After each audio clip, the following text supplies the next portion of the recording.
Good morning, everybody. Good morning. Good to see you. Years ago, I was on a road trip, and we were in the middle of Nebraska, so pretty exciting part of the road trip.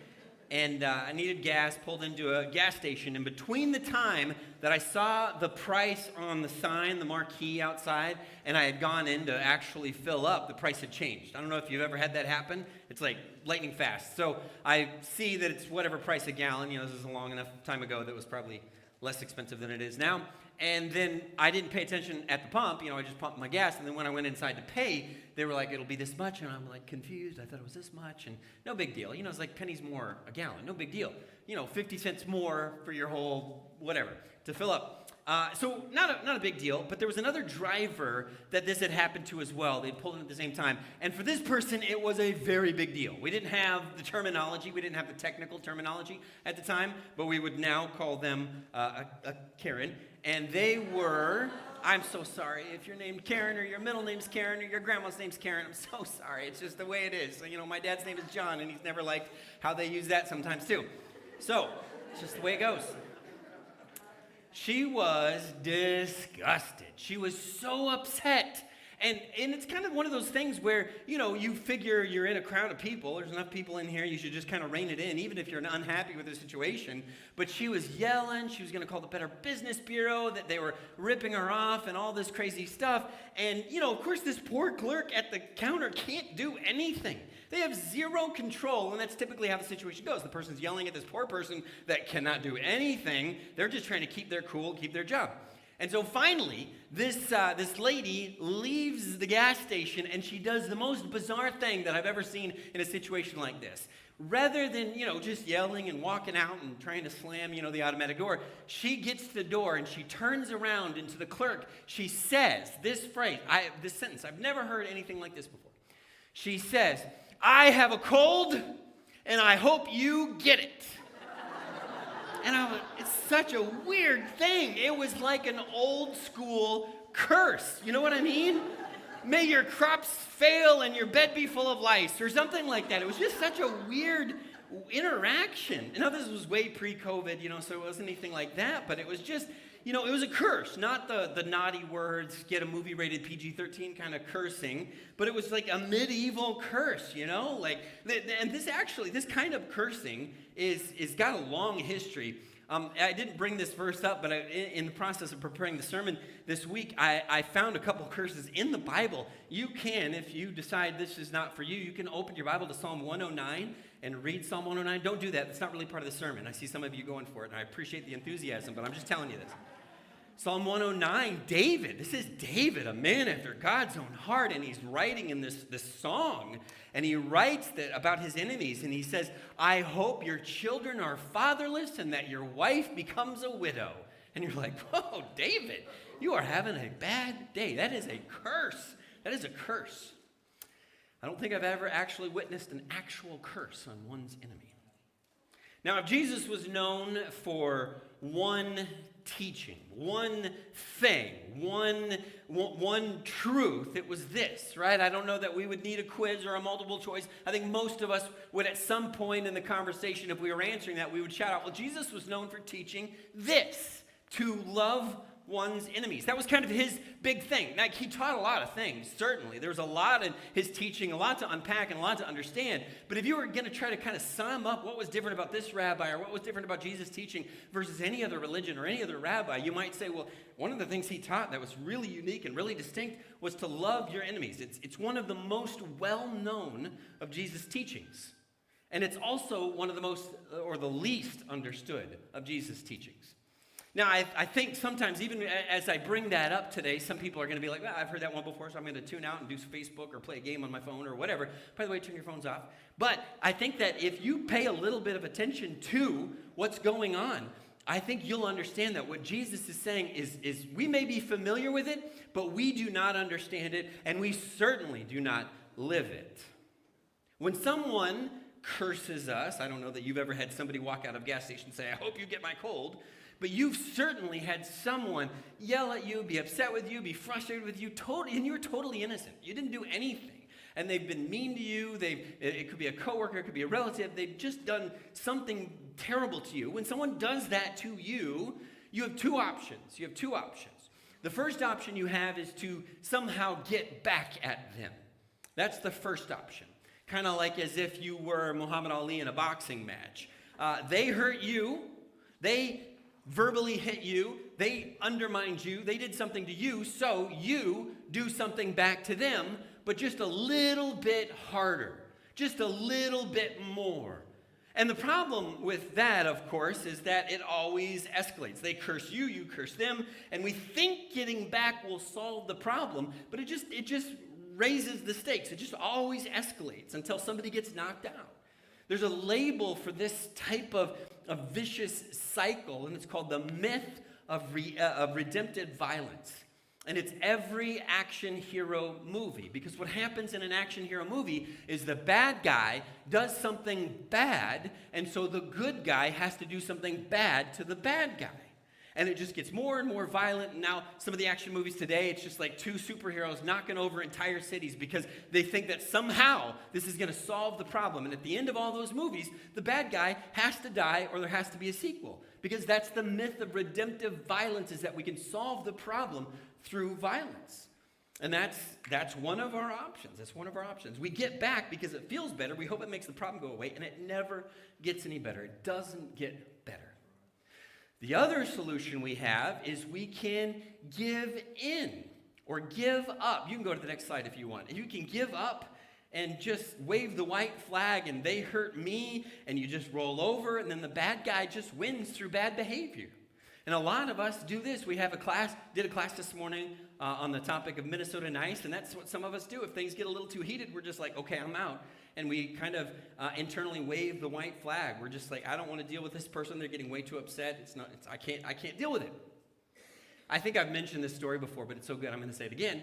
At our mission trip garage sale that we do in the spring, we gather a bunch of stuff that you guys have sitting around your garage, and we sell it. We raise money to go on this mission trip to Mexico. Well, this year was the first year that Presley got to be a part of that. And we let Presley take money for one of the afternoons. And there were a couple ladies that came in that Presley was not prepared for, because they knew how to negotiate, and Presley's only move was wave the white flag. So they come in and they're like, hey, this thing says it's $1, but I'd like to give you 25 cents. And Presley, and I would do this too. I'm actually just picking on him, but it's exactly what I would do, which is why nobody lets me run the garage sale. I'd be like, sure, take it, whatever you want. And so Presley's like, yeah, you can have it for 25 cents. And then what ended up happening is this lady realized, ooh, blood in the water. This kid's weak. And it started to just compile. And pretty soon, he's just, this lady's got this pile of stuff, and she's giving us, like 12 cents. And it just is like, because they realize, ooh, he's given up. I think we can go for the jugular. We could really get more. And sometimes in the situations that we're in, the conflicts and the hurts and the troubles and the cursings that we're in, the people that are hurting us, when we wave the white flag, it doesn't really solve the problem. We hope it goes away. But really, we just internalized something and tried to suppress it. But the bad guy wins, and nothing ever really gets any better. Nothing gets any better. And I think a lot of us, it solves nothing. And a lot of us combine these two reactions, meaning we're passive on the outside, but internally we're fuming. And we're fantasizing about exactly the thing we would say to really get them.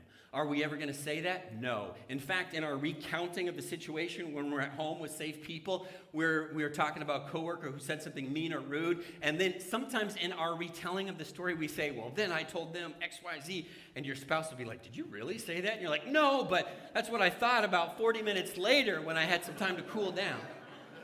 But we combine these two reactions, and it really only makes things worse for us, and it solves nothing. To get back is wrong, but it feels like the only way we can pursue justice. To give up feels wrong because injustice wins, and then to suppress it only hurts us. So what are we supposed to do in these situations? Now, you're a smart crowd. You're like, well, I saw the love your enemies thing, so I think that's probably where we're going, Patrick, and you'd be right.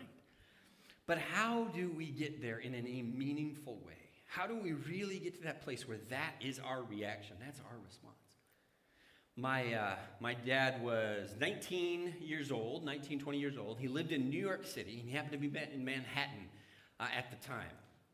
And at this point, in New York's history, this was like New York, the crime stats were just skyrocketing, right? This is when things were bad. I mean, they made the movie Goodfellas right about events that were occurring at this time. So it's a lot of crime, a lot of robbery, mugging, all that stuff. So my dad has told me the story, and I remembered and asked him for details this week. But he's walking through Manhattan. These two guys came up, kind of threatened him, and they're like, "Give us all your money," right? Classic mugging situation.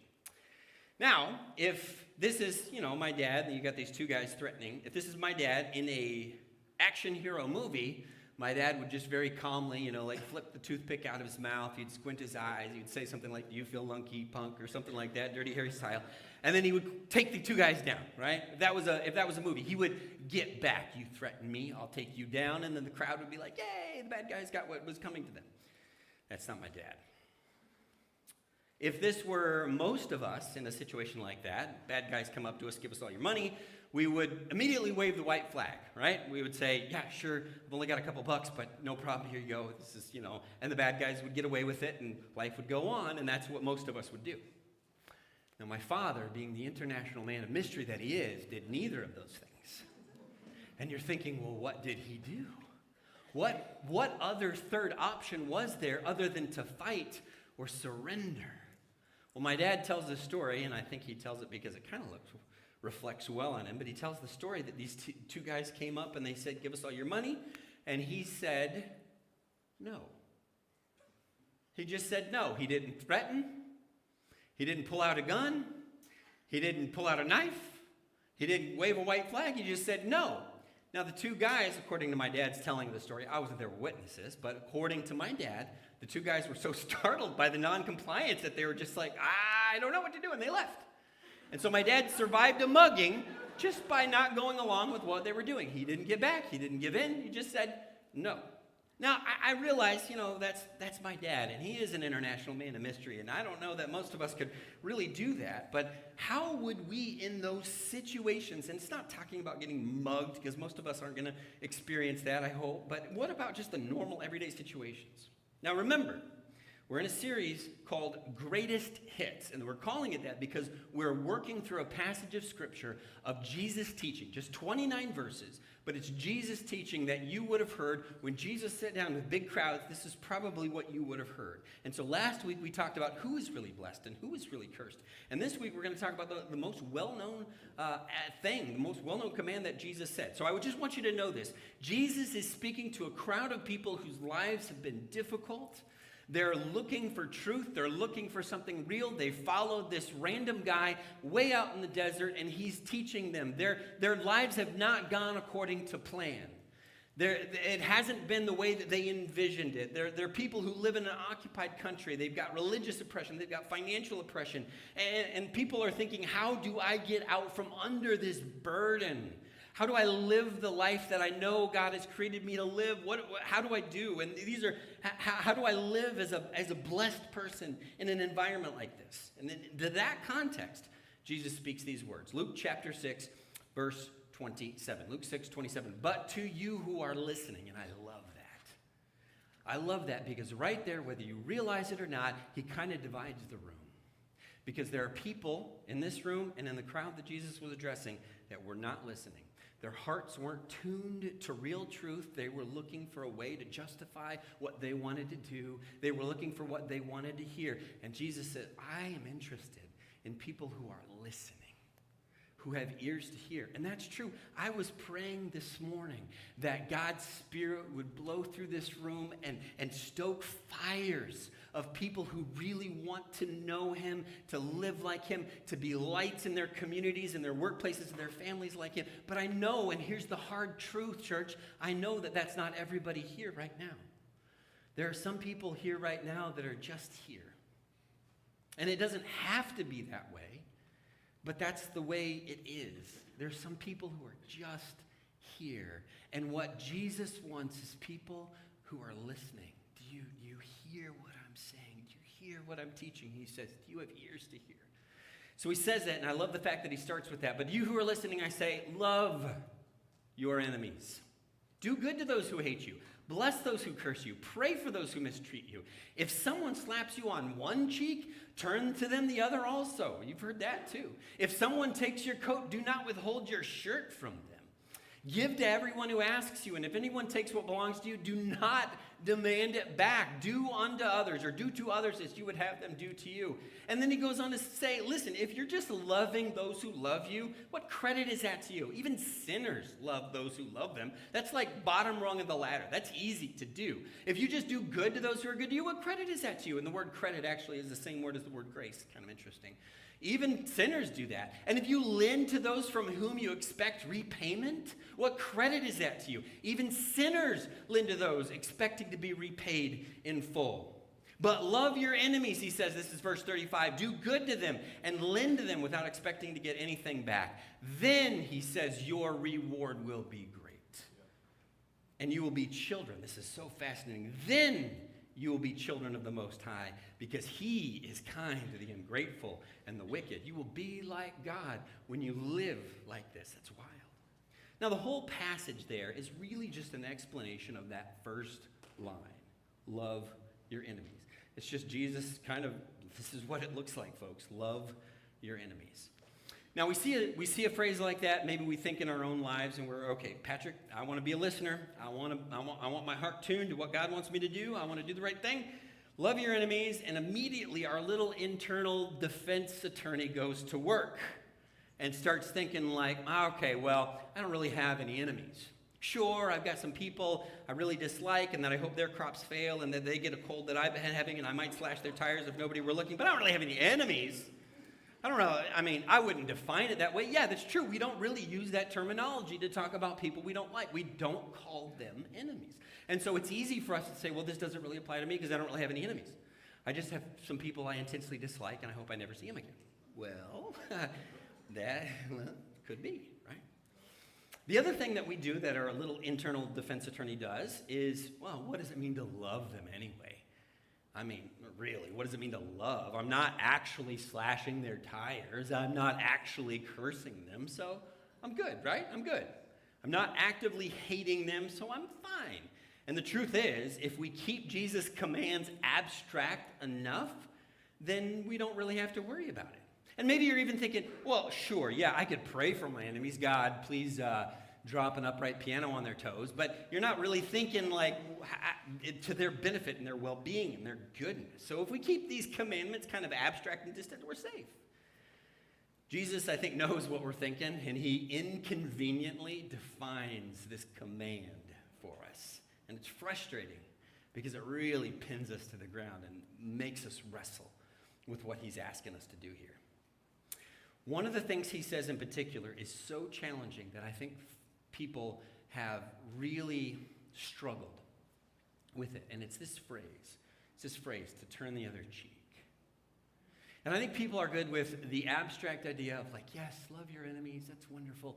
But then when he actually starts to define it, objection, Your Honor, I don't think that means what I want it to mean. And our objections to this idea, how Jesus defines love your enemies, are posed as rhetorical questions. These are the kind of rhetorical questions that I hear with this topic. Are we just supposed to be a doormat and let people walk all over us? Are we not supposed to defend ourselves and our families? Are we not supposed to protect the innocent? Are we just supposed to let terrorists and bad guys run the world? And you'll notice that it scales up real quickly from, hey, love your enemies, turn the other cheek, and then all of a sudden we're talking about like national defense and nuclear warfare. And you're like, whoa, wait, we don't have to worry about those big things just yet. Let's just think about loving your enemies and turning the other cheek in our own situation and our own environment. Hang on. And we get confused and distracted and off topic really quickly. And I think we do in an attempt to avoid kind of a simple truth that Jesus is teaching. So let me just offer four hopefully relatively quick ways to contain the objections that you may be thinking, may be rising up in you right now. Number one, don't get lost in the hypotheticals. Bible college is a wonderful place to debate things that will never matter in the real world. And this is one of the things that gets debated in Bible college. I recall very distinctly sitting in dorm rooms talking about stuff like this. we'd sit around debating, and it would always be like, well, one guy said you're supposed to love your enemies, you're supposed to turn the other cheek. That means that we have to be nonviolent and pacifist. And then you'd always have the other guy, and he'd be like, okay, let me pose you a scenario. Let's say a gunman breaks into your grandma's house, and he's got a gun to your head, and you've got a gun there on the table. You're just going to let the gunman shoot him? And then the other person, the pacifist, is like, well, where did I get the gun? Doesn't matter where you got the gun. Okay. Well, am I a good shot? Let's say you're a bad shot. Well, I'll throw the gun at him, or I'll shoot him in the knee. And it just gets so ridiculous so quickly. Jesus was talking about something real and practical, and all of a sudden we're talking about these wild scenarios that hopefully are never going to happen. We're talking about silly hypotheticals and safely away from anything practical. So don't get lost in hypothetical situations. Secondly, don't excuse yourself similarly because of the extremes. Have you ever heard a Minnesotan say, well, hey, sure, winters are cold, but man, at least we don't have to deal with hurricanes and earthquakes and alligators. Have you ever heard that? All right, we even get a little proud of that. I got a sticker I can show you up there. Yeah, you can put this sticker on your water bottle or your car. At least we don't have to deal with that. Well, actually, Minnesota has all those things. Now some of you are like, well, fake news. You're just making that up. Nope. Just spend the rest of the sermon Googling that if you want to get distracted. All those things. There was an epicenter of an earthquake in Cottage Grove, which I guess tells you that Jesus loves Woodbury better. I don't know. But they're extremely rare. It's extremely rare. I get that. But it would be so silly for someone to be like, well, I'm not going to go swimming at Carver Lake because I heard there were alligators in Minnesota. Well, I mean, maybe one because some, goofy dummy let out a pet that they brought up from Florida. I mean, sure, it rarely can happen. But whatever Jesus means by turn the other cheek, he's talking about the vast majority of our interactions. He's not talking about the wild extremes that could happen. And if we are not careful, we reword this commandment to say, I'll turn the other cheek unless I can come up with a really good reason not to. And you know what happens with humans? We're really good at coming up with justifications. And so we've just scooted around that command because I can think of a good reason not to love my enemy. Thirdly, and this is important, and I want to word this really carefully, but don't confuse assault with insult. I have to be really careful here because you're like, well, what Jesus talked about could really put somebody vulnerable in a dangerous and difficult position. I'm no martial arts expert. I've never taken a karate class in my life. The closest I've ever gotten is watching it in a movie. I have no idea. But I would imagine if you went to your sensei and said, I would like to learn how to take an opponent to the mat, they would not say, if you really want to bring somebody down, what you want to do is go for a slap on the cheek. They wouldn't say that. Why? Because that's not what we're talking about. We're not talking about wrestling someone to the ground. We're talking about an environment. By the way, in the first century, a slap was still something you weren't supposed to do, but it was a lot more common. It was a lot more than it is here. I mean, I don't know if you've noticed, maybe you are gratefully tuned out of these things, but there was a slap that happened very publicly in March of last year, and people are still talking about it. I mean, it was a big deal. But in Jesus' environment, a slap was a way for someone to act like they were better than you, more important than you, and to demean you. But Jesus' heart for victims and the oppressed and the marginalized, Jesus isn't telling those people to just put yourself in a dangerous, violent situation. In fact, I think Jesus has something to say about assault, but I don't think he's talking about it here. He's not commanding the powerless just to continue to expose themselves to abuse. By the way, a fun little side note if you want to dig into it, in the book of John, Jesus is actually slapped. It actually happened to him, and do you know what he didn't do? He didn't say, oh, you missed a spot.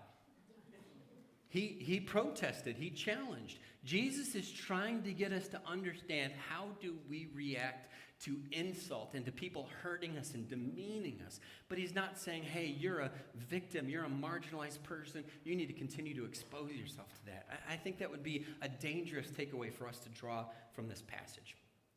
And the fourth one is don't get distracted by political policy positions. And this is a big one because people rightly wonder, and these are important questions to ask about war and policing and national defense. Is it okay to enlist in the military? And should a Christian impose the death penalty? And people have very strong opinions about those things. But the opinions we form about those kinds of things, we need to be careful about allowing those opinions to eliminate what we believe about these normal, everyday human interactions. Because some people will say, well, I think it's okay for a Christian to impose the death penalty, and therefore I don't have to turn the other cheek. And you just got to be very careful. So don't get distracted by those big things. And there's a danger that these debates become more about, is this command practical rather than is it biblical? And Martin Luther King Jr. wrote about this or really preached about it, and then it was saved in an essay form. But he was like, of course Jesus' commands aren't practical. Practicality is not the point of Jesus' teaching. And when we just decide that it needs to be practical and we eliminate what he actually said, we're just missing the point. It's not about practicality. So I'm going to guess that many of you right now are in the middle, in the depths, in the trenches of a love your enemies situation. You may not have defined it that way, but you're right in the middle. Maybe a family member said something hurtful, and they acted like it was an innocent little comment, but you know what they were intending to say. They were saying it in a way that they could get off the hook if anybody confronted them about it, but you know. Maybe you have a friend or a former friend. They just stopped responding to your texts, and you don't know what happened, and it hurt you, and it makes you want to hurt them. Maybe you have a relative, and they're just going from one drama to the next, one dramatic situation to the other, and they're always calling you, and it's hours on the phone, and you've stopped responding to them. You've started screening their phone calls. You've stopped responding to their text. Maybe it's a coworker who gets on your very last nerve. You only have one left, and they get on it every single day. Your politeness reservoir is completely depleted. You have no more politeness to give. You don't want to get HR involved, but it might come to that. You're in a situation, and what would it look like to take Jesus seriously in those situations? When he says, love your enemies, turn the other cheek. What would it look like when you just want to get back or you just want to give in and hope it goes away? I think Jesus is saying this, and he said it much more succinctly than we can, but I think it's important for us to understand. He's saying that to love our enemies means this, to be genuinely committed to their well-being without taking into account how they are treating us. I'll tell you what, that is hard. That is hard, but they don't deserve my love. That is true. But they don't deserve my help. That is probably true. But I warned them not to get involved in that situation, and now they're on their own. The bed is made, and now they got to lie in it. That's not the Bible. That may be true. What does it look like to be genuinely committed to their well-being without taking into account how they are treating you? I told you before about our mean neighbors. We had some neighbors that we got along with, and they were a little of the prepper variety, and they bought some land out in the country somewhere and are waiting out the apocalypse. That's actually true. And so the house was sitting empty. We got along. I got along with them all right. It was fun to talk about the apocalypse a little bit with them and be like, what kind of kooky idea are they going to come up with? But anyway, they moved. And so I was praying, God, please bring neighbors that we can get along with and get to know and, really develop a neighborhood community with. God, would you please bless us with neighbors that are good? And and we got some neighbors. What God, I guess, heard me say was, God, can you make some neighbors that are really challenging to love and what it means to love your neighbors? So these neighbors move in, and I'm going to start off on the right foot. So I go get a gift, and I bring it to them, and nobody answers the door. But I know they were home because I was watching out my window to see the car pull in. And I know that's a little bit creepy, but I just didn't want to go over there and nobody be home. So I knock on the door, nothing. And finally I'm like, okay, fine, leave the gift at the door. And, I check back a couple hours later, just pretended I was walking down the street, and the gift's gone. They were home, There's just some cookies. They were home. So I gave them a gift. They returned that gift by coming to our door a few weeks later and telling us to keep our kids off their lawn. So oh, okay, well, this is a fun interaction. And I thought, well, it's all right, God, love your enemies, right? Love your neighbors. And so the next thing I did, I think it was close to Christmas time or maybe a few weeks before Christmas. They're home. Okay, I'm going to run over there with a little Christmas cookie or something like that, and knocked on the door. And this time I was not going to give up until they answered. Knock, knock, knock, knock, knock. Waited. Knock, knock. I know they're there. Some of you are like, yeah, I would hate you as a neighbor. I know. I get it. I recognize that. I knew they were home. And finally, after, I don't know, it just felt like forever. When you're standing on somebody's doorstep and they're not answering, it just feels like forever. Finally, I hear this, who is it? Not even like an open the door, just who is it? And I'm like, it's me in my best, I'm just a friendly guy voice. And it gets really high-pitched because I'm also a little tense. And I'm like, it's just me, your neighbor. I sound like Mickey Mouse. I'm just dropping off a Christmas tree. And I'm not kidding when I say they opened the door wide enough that the gift could fit through, and they said, okay, and then closed it. And I'm like, oh my goodness, these people are proving to be a big challenge. Okay. What they did after that is they called the police on the boys. Not even Liam, but happened to run through their lawn, called the police. Next thing you know, the police show up. So, gift-giving, police calling, right? Love your enemies.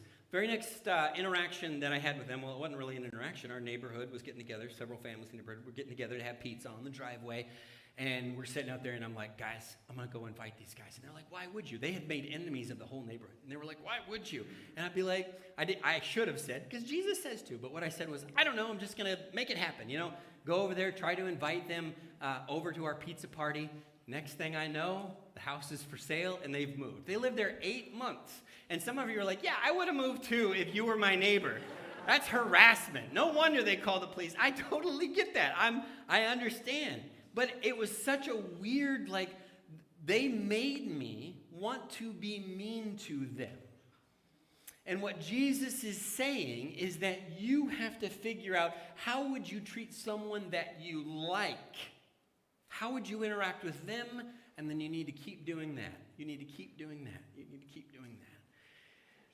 Now, some of you would be like, hey, Patrick, maybe to love them would be to leave them alone. And I understand. I understand. But I love that this command of Jesus to love your enemies, there's something of a loving defiance in it, that you expected me to mistreat you back. You expected surrender, but I'm not going to do that. That's not, I'm going to do this third thing. I'm going to do this third way. Walter Wink wrote a book about the phrase, love your enemies, and I like what he said. He says, when you love your enemy, you deprive them of the predictability of your response. Because they're expecting hate. They're expecting surrender. Now, this is so important for us to understand, but that insult, that hurt, that pain that they caused you is real. It's real. You don't have to just ignore that. It's real. They meant to hurt you. You can acknowledge that. But what you're doing as a Christian is you are taking out of circulation the insult, and you're entering into circulation a blessing.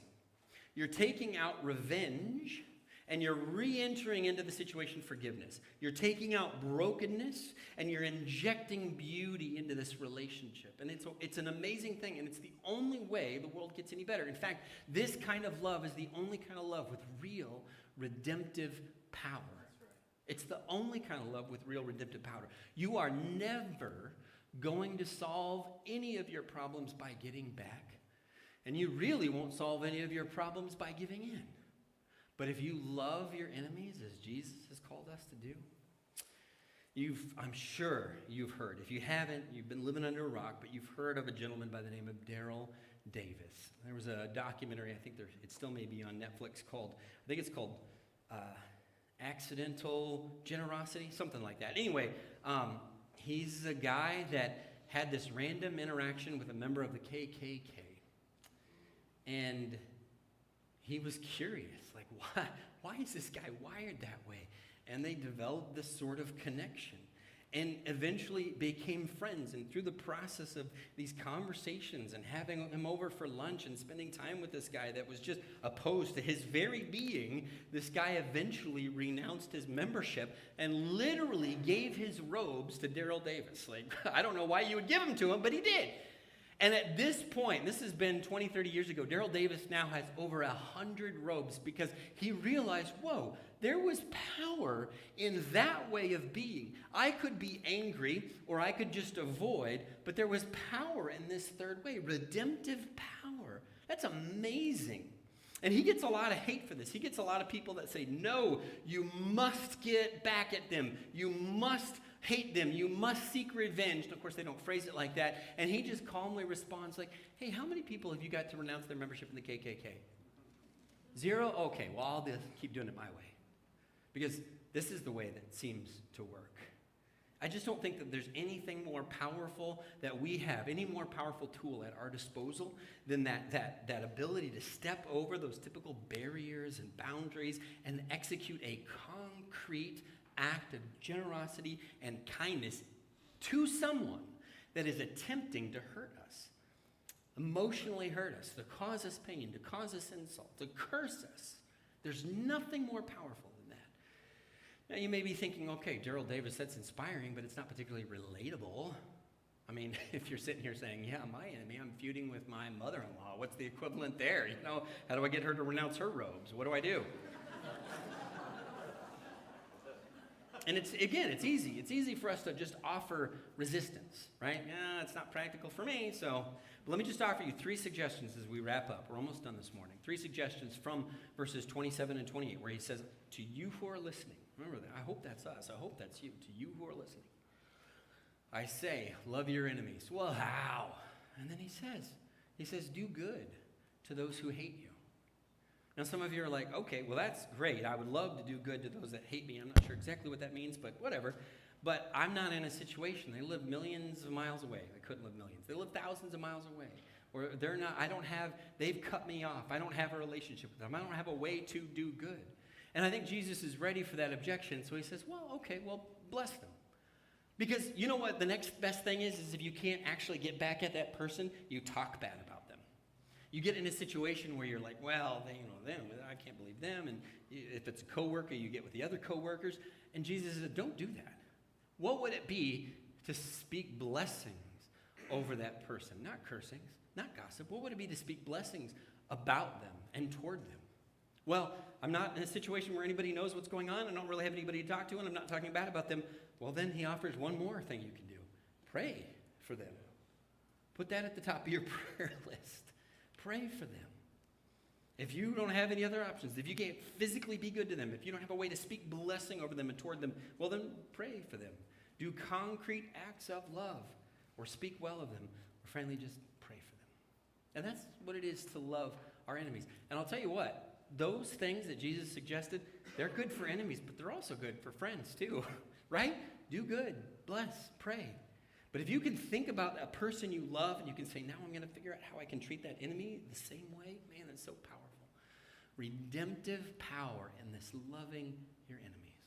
So good, so good. You can see why people traveled for miles to hear Jesus speak, because he was saying something so different than everybody else. It's hard, but it's so different.